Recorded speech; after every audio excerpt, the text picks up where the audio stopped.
New England's deadliest conflict. King Philip's War, untold truths. A severed head, displayed on a pole at the entrance to Plymouth Colony, blood still dripping from the neck. Flies gathering around the lifeless eyes. This wasn't just any trophy of war. This was Metacom, known to the English as King Philip, the man who had nearly brought the entire New England colonies to their knees. With the death of King Philip and the severing of his head, brought to Plymouth as a warning to all others that they were in control, the brutal display remained there for 25 years. A quarter-century reminder of what happens to those who resist. Subscribe to Native Legends and History Stories to uncover the truth behind America's forgotten conflicts. How did a powerful Native leader go from commanding thousands of warriors across 6 tribes to becoming a gruesome colonial trophy? And more importantly, how did a conflict that killed 30% of the English colonial population and devastated 90% of the Native Americans in southern New England get erased from our common history?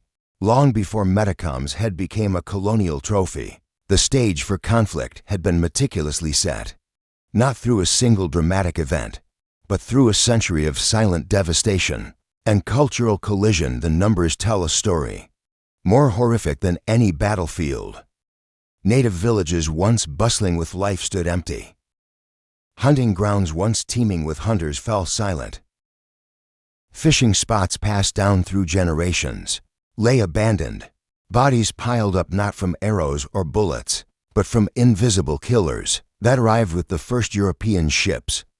Our people die like leaves falling from trees during the first frost, recounted a Wampanoag elder, whose name is lost to history. We bury our children, our parents, our brothers and sisters, our medicine men pray, but their prayers return unanswered. The impact was catastrophic.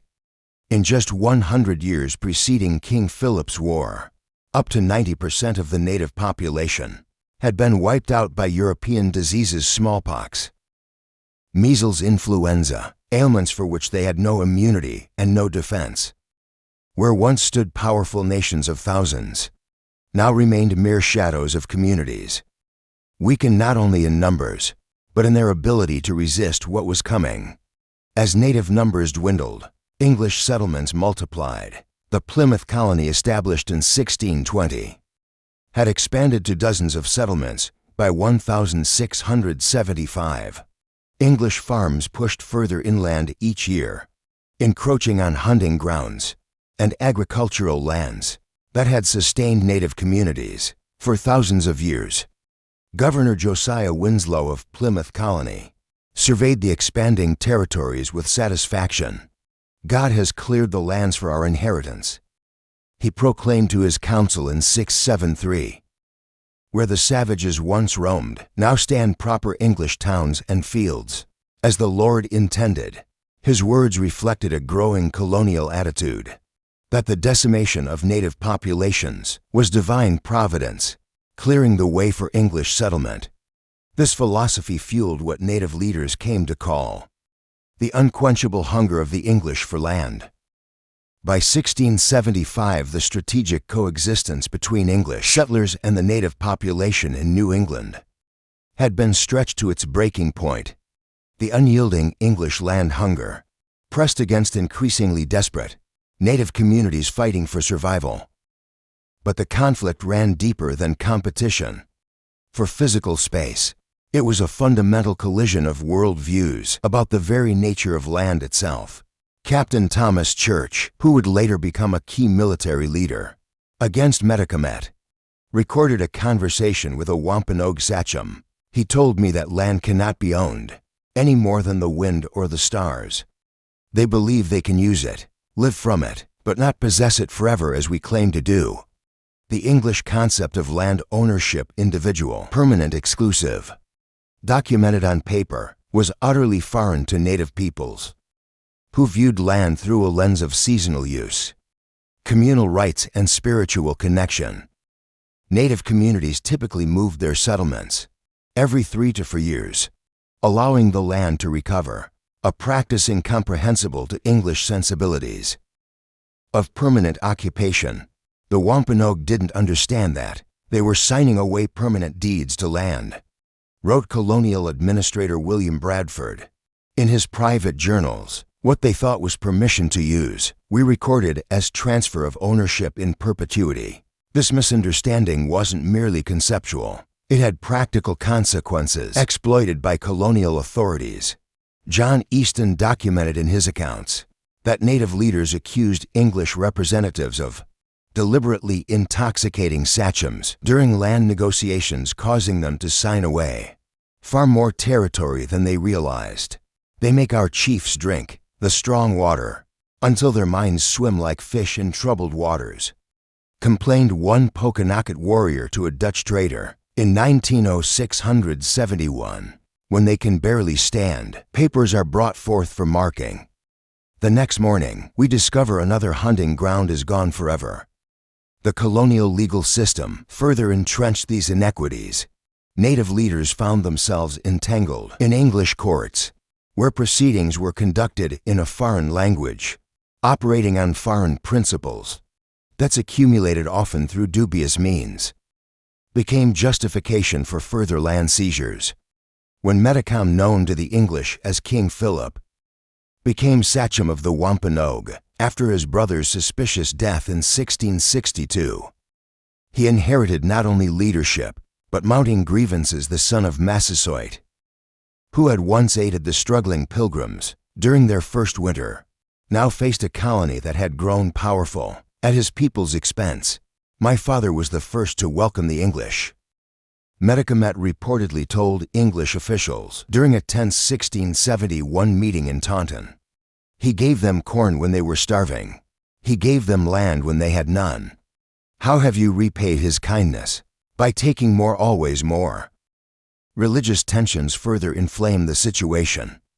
Missionary efforts led by figures like John Eliot established praying towns where native converts lived under strict Christian governance, separated from their traditional practices and communities by 1675. Approximately 1,100 praying Indians lived in 14 such settlements, creating divisions within native communities and resentment among traditional leaders, who saw these conversions as further erosion of their authority and culture. The English colonial government increasingly treated Metacom and other native leaders not as sovereign authorities, but as subjects to be controlled. In 1671, Plymouth Colony forced Metacom to surrender native-owned firearms and sign a humiliating treaty, acknowledging submission to English authority, a document he likely never fully understood. Due to language barriers, the stage was set for conflict. A decimated population, shrinking territories, cultural misunderstandings, legal manipulations, and growing resentment on both sides. As one English minister wrote ominously in 1674, "The savages grow more discontented by the day, and whispers of rebellion reach our ears. From the forests we pray for peace, but prepare for war as prudence dictates." Little did he know that within months, New England would erupt into the deadliest conflict per capita in American history. The severed head on a pike at Plymouth Colony's entrance was still attached to a living, breathing leader who was about to shake the very foundations of English colonial ambition. The tension that had been building for decades finally ignited in a small settlement on the edge of colonial territory, Swansea, Massachusetts, June 1st. Salison 675. The fuse of what would become America's deadliest conflict per capita was lit, not with a formal declaration, but with a series of escalating incidents that quickly spiraled beyond anyone's control. A band of Wampanoag warriors moved silently through the fields surrounding Swansea, fields that 2 generations earlier had belonged to their ancestors. Their faces painted for war, they targeted not military positions, but civilian homes, breaking into barns, raiding storage sheds, and taking food supplies. These weren't random acts. Each raid targeted properties built on disputed land. They came not as an army but as thieves in the night, wrote Reverend William Hubbard, a contemporary chronicler, taking what they believed rightfully theirs. Whether Metacom ordered these raids remains disputed. Some historical accounts suggest these warriors acted without his explicit approval. A faction of young men, too eager for confrontation to wait for their sachems' command, the raids continued for 3 days, with increasing boldness on the 3rd day. A 17-year-old English colonist named John Salisbury spotted a warrior carrying off supplies from his family's barn. Armed with his father's musket, Salisbury took aim. The single shot echoed across the settlement. The warrior fell, blood spreading across his chest. He became the first documented casualty. In what would soon bear the name King Philip's War, word of the killing spread quickly. Through native encampments, the response was swift and calculated. 24 hours later, 9 English colonists lay dead in Swansea, their bodies left in full view along the main road leading into town. The message was clear: blood would be repaid with blood. They did not merely kill, reported colonial messenger Thomas Willett. They arranged the bodies as warnings, some with hands folded in mock prayer, others with their Bibles placed open on their chests. They meant to send a message beyond the killing. Colonial authorities immediately dispatched militia units from Plymouth, Massachusetts Bay, and Connecticut colonies. 3 separate forces converged on Mount Hope Peninsula, where intelligence suggested Metacom had established his base camp. The colonial strategy was straightforward: surround the peninsula, trap Metacom and his warriors, and crush the rebellion before it could spread. But Metacom had anticipated this response. "The English think us simple children," he reportedly told his council of war. "They believe we will wait here like deer, surrounded by wolves. We will show them the Wampanoag are foxes, not deer." While colonial forces marched toward Mount Hope, Metacom executed a brilliant tactical withdrawal. Under cover of darkness, he moved his fighters, along with women and children, off the exposed peninsula and into the vast Pocasset Swamp. In what is now Tiverton, Rhode Island, the dense, nearly impenetrable wetland provided natural protection against colonial forces, unfamiliar with its treacherous terrain. When English troops arrived at Mount Hope, they found abandoned wigwams and cold fire pits. Metacom had vanished, with approximately 300 warriors and their families. The colonial forces, lacking both supplies for extended operations and knowledge of swamp warfare, could only establish defensive positions around the perimeter of the wetlands. Major William Bradford, son of the former Plymouth governor, surveyed the swamp's edge with visible frustration. "We have come hunting savages," he wrote in his dispatch, "only to find ourselves staring at an ocean of mud and twisted trees that seems to swallow our scouts whole." Colonial leaders, believing the conflict would be quickly resolved, severely underestimated both Metacom's tactical acumen and the widespread native dissatisfaction that would soon transform isolated skirmishes into full-scale war. By July 1675, the conflict had spread north. Metacom's messengers had reached other tribes throughout New England carrying wampum belts, the traditional diplomatic tokens, calling for alliance against English expansion. The Nitimuc Narragansett and portions of the Abenaki tribes began joining what was rapidly becoming a pan-tribal resistance movement. The colonial settlements in the Connecticut River Valley became the next theater of conflict. Deerfield, a frontier town in western Massachusetts, found itself suddenly vulnerable as native forces controlled the surrounding forests. Captain Thomas Lathrop received orders to evacuate the settlement's grain, harvest crucial supplies for the coming winter. On September 18, 1675, he departed Deerfield with approximately 90 men, including both soldiers and teamsters, escorting wagons heavy with wheat and corn. The column moved slowly along the forest road. The day was unusually warm for September. After several hours of difficult travel, they reached a small stream, known locally as Muddy Brook. Lathrop called a halt. Men may drink and rest here. He commanded, keep your weapons at hand, but take water and catch your breath.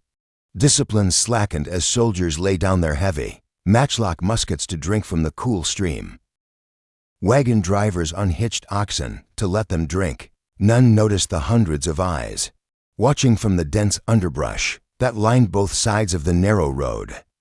Mattawanna-Pocumtuck war chief, allied with Metacom, had positioned over 700 warriors in perfect ambush formation. He waited until the colonial force was at its most vulnerable. Weapons set aside, men scattered along the stream bank.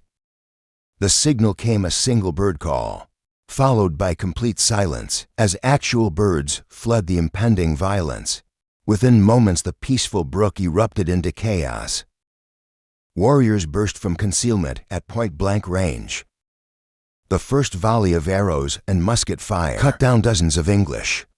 Before they could reach their weapons, those who managed to grab muskets found themselves surrounded, fighting in isolated pockets without command structure. The forest exploded, wrote the sole officer to survive the massacre. One moment we stood by peaceful waters, the next we stood in hell itself. The air filled with arrows and the terrible screaming of their war cries. Men fell where they stood, many without drawing weapons. The slaughter was methodical and complete. 64 colonists, including Captain Lathrop, were killed. Only 7 escaped to carry news of the disaster.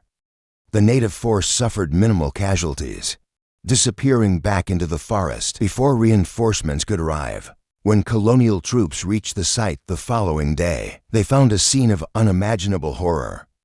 Bodies lay scattered along the stream, which ran red with blood. The colonists renamed the location Bloody Brook, a name it bears to this day. The Bloody Brook Massacre, as it became known, sent shock waves through the colonies. This was no longer a minor uprising to be quickly suppressed. This was sophisticated warfare, conducted by an enemy demonstrating superior tactical skill and coordination.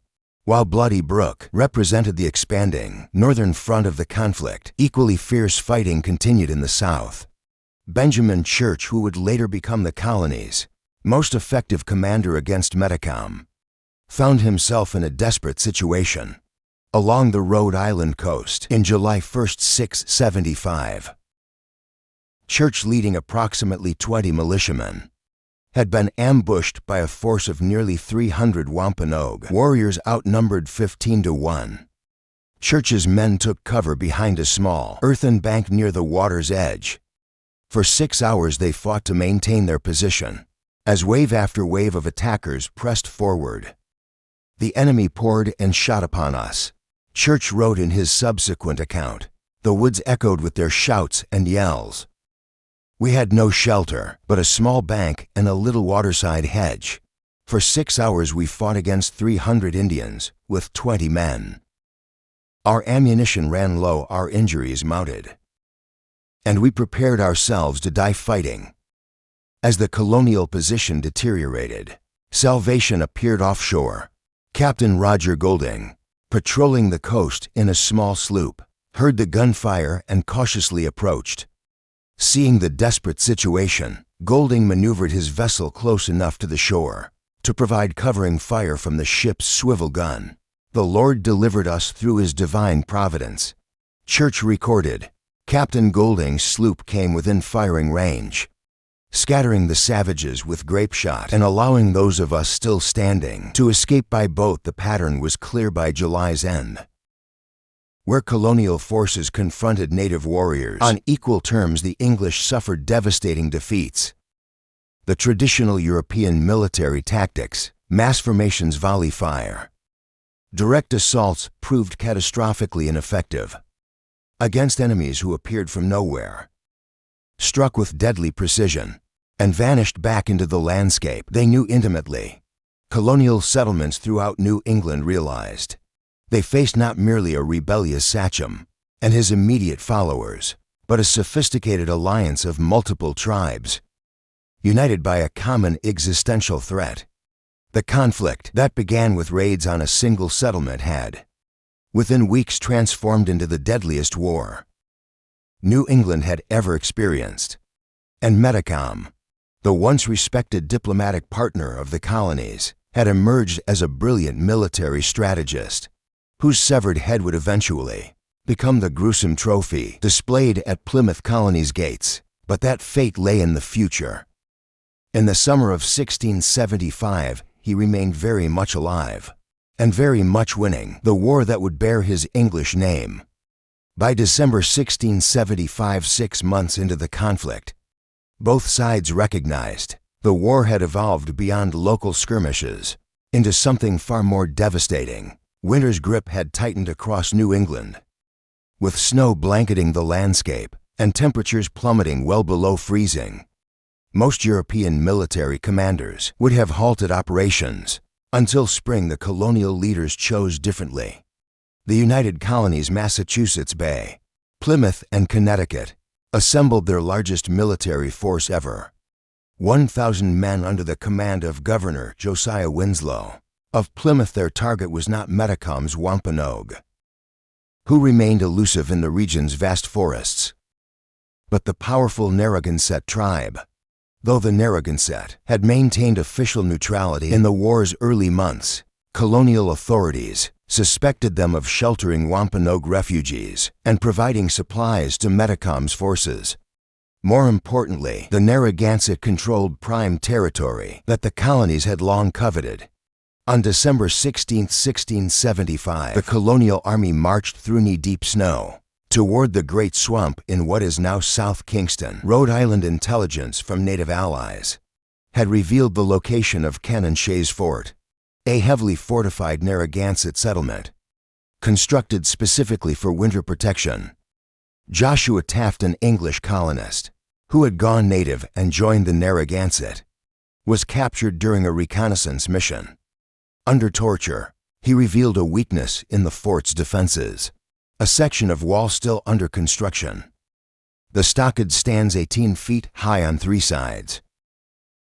Taft gasped through broken teeth, but the western approach remains unfinished, with only a felled tree blocking the path. Inside the fort, 500 wigwams housed approximately 3,000 Narragansett, most of them women, children, and elderly. Their warriors numbered fewer than 700. The settlement's food stores were substantial, enough to sustain the population through the harsh winter months. At dawn on December 19th, with temperatures well below freezing, the colonial forces approached the fort. A Narragansett sentinel spotted the advance and fired a warning shot. The element of surprise lost. The colonial commanders ordered an immediate assault on the unfinished section of wall. Captain Benjamin Church, who had argued against attacking civilian settlements, later wrote, "The air filled with the screams of women and children. As our forces breached the wall, I urged restraint, but in the chaos of battle, bloodlust overtook discipline. The fighting was brutal and hand-to-hand. Narragansett warriors rushed to defend the breach, while attempting to evacuate non-combatants. Colonial musketeers fired into the packed interior of the settlement, making no distinction between warriors and civilians. As the Narragansett defenses faltered, colonial troops surged into the fort. What followed was not combat, but slaughter. A Puritan minister accompanying the troops described the scene. The savages ran from house to house, and from one shelter to another, dragging after them their children, their old men, their sick and wounded, whom our soldiers put to the sword without mercy. Captain Church witnessed a colonial soldier preparing to torch a large wigwam filled with wounded Narragansett. He intervened, arguing that the wounded might have a warm house to be in, along with baskets and stores of corn, sufficient to keep the whole army. His objections were overruled. Orders are orders, the soldier responded. Before touching his torch to the bark covering, Governor Winslow says, "Burn it all." Within minutes, hundreds of structures were ablaze. Those too wounded to flee burned alive. The smoke from the burning settlement rose in a massive column, visible from miles across the winter landscape.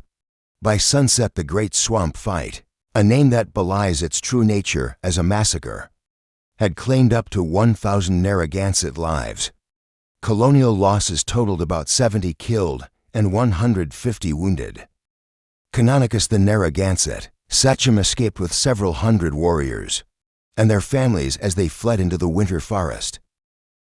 He turned to look at the inferno that had been their home and reportedly declared, "We will fight until not a single English ear of corn grows on our ancestors' land.